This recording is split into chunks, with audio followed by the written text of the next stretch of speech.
I want to go over to a guest that we have joining us on the show this morning. Former DGP of Uttar Pradesh, Vikram Singh, is with us on the show this morning. Sir, thank you for waiting for a few minutes. Sir, I want to come over to you and understand from you, when was the last time you saw action like this? Cross-country, vast action taken by an organization like the NIA against gangs. Is this unprecedented? A very specific question requires a specific answer. Absolutely right. 36 years of policing and also thereafter being an advisor and seeing this. This is unprecedented and a very professional kind of a raid that the left hand does not know what the right is doing. And I would compliment the NIA for doing what it is. Till now, everybody was living in an illusion that this was perhaps nothing more than an organized crime, gang rivalry, and of course spoils of the business. But it is much, much more than that. The dimensions that have come to light, the involvement of the Pakistan and also consequently the ISI, the navigation and the handlers and the remote, if it is from Pakistan, it is an extremely, extremely significant development, and I would expect everybody to put their best foot forward. Okay, and sir, now if I could ask you, since you have told us that this is in many ways unprecedented, I'd like to understand from you, sir, you've been the DGP in Uttar Pradesh.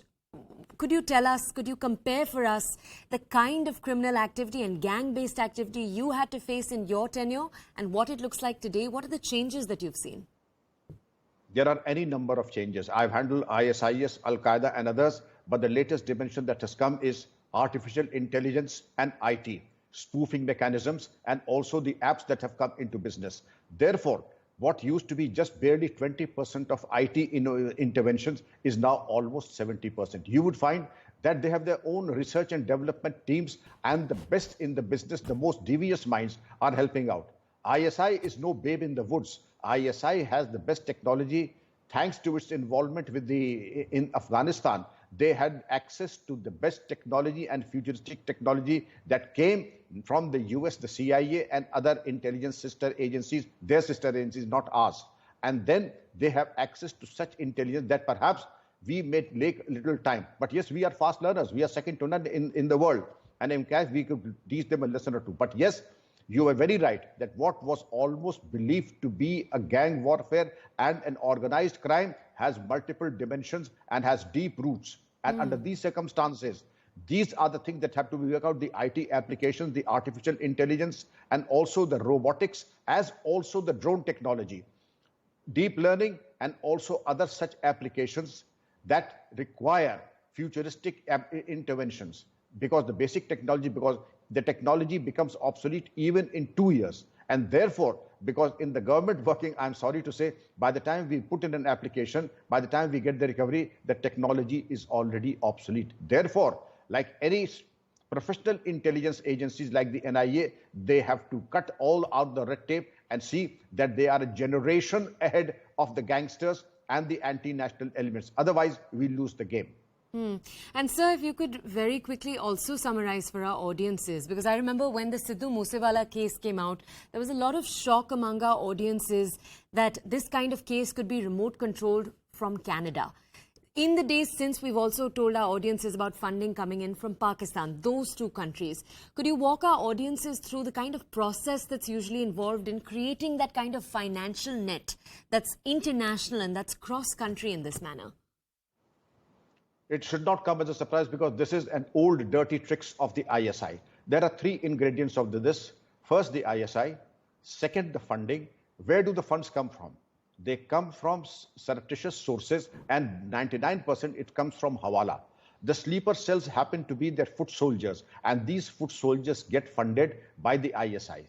They are also smuggled. You may recall that there were drone droppings of the foreign currency and Indian currency from across the border. So this new channel of the drone technology is comparatively very new. But yes, we have our security apparatus in position. And perhaps we have not had a drone sighting, a rogue drone sighting in the last 1 month at least. This is a matter of satisfaction. But yes, the drone technology dropping foreign currency and Indian currency from across Indo-Nepal border, Indo-Bangladesh border, and also by the Hawala transaction. The sleeper cells, who are the foot soldiers, take the money, deliver it to the sources, and the secret and the bottom line is the left hand does not know what the right is doing. So if even a person is caught, where did you get the money from? I don't know. Somebody gave me a packet. And who were giving to? I was being asked, who has asked you? unka somebody from across the border sent a message, and that's not WhatsApp. And there is an app by the name of Botim that is applicable and perhaps more impregnable than even WhatsApp.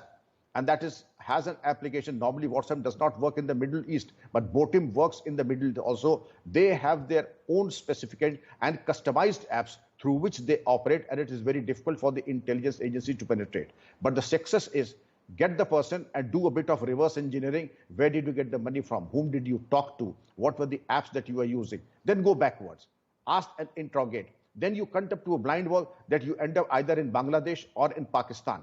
Then what do?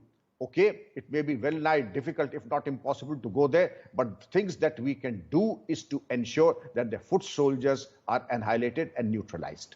Okay, sir, thank you. Stay with us for just a second. I want to go back to my colleague Anvit. Just to remind our audiences, Anvit Srivastav, my colleague, has been present on the ground close to one of the locations that was raided earlier this morning. Anvit, over to you.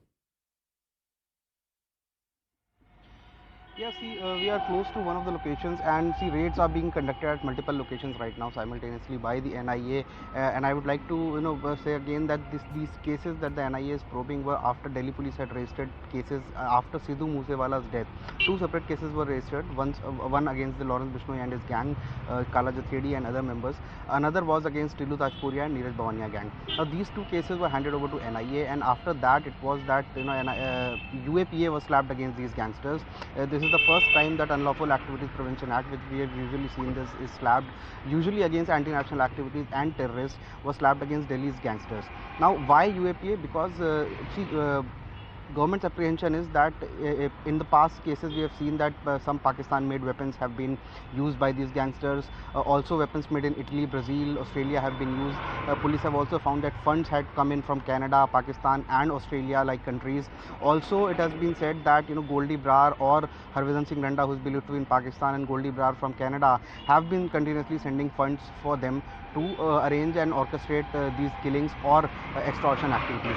Now, government's apprehension were that if not, these men can join hands with people in Pakistan, Australia or Canada and conduct target killings. It was also thought that these men can either become a point of smuggling things from across border, or they can also be used. They can join hands for revenge killing, because these gangs have been continuously into revenge killing against each other. So they might use resources of these people sitting across the border for revenge killing. It was also being apprehended that they might become hawala operators for these people who are sitting across the border. And thinking of these things, thinking of these parameters, it was then NIA was given the probe, and then NIA had registered a case, and after that UAPA was added. Now this is one of the very draconian acts that have been slapped against them. UAPA, it is difficult to secure a bail. We also spoke to some lawyers who represent these gangsters, and they have said that it definitely will be a challenge for them now to represent these gangsters and fight for their bail or acquittal. So that is the government strategy that they are going ahead with.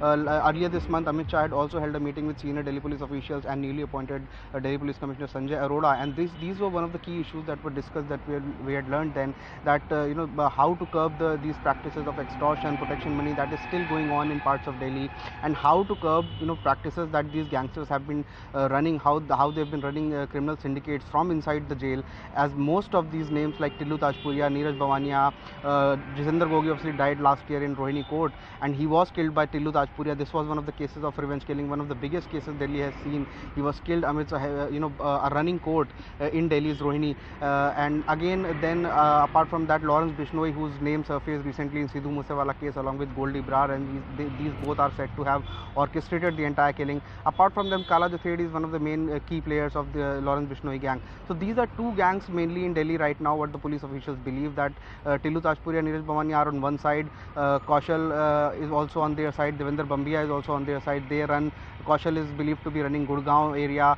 He is also believed to be running these liquor contracts and controlling tender mafias and running tolls. Earlier, last year when Sushil Pehlwan was arrested, it also surfaced that how they used to control all the tolls across near Delhi and NCR. So these are the sources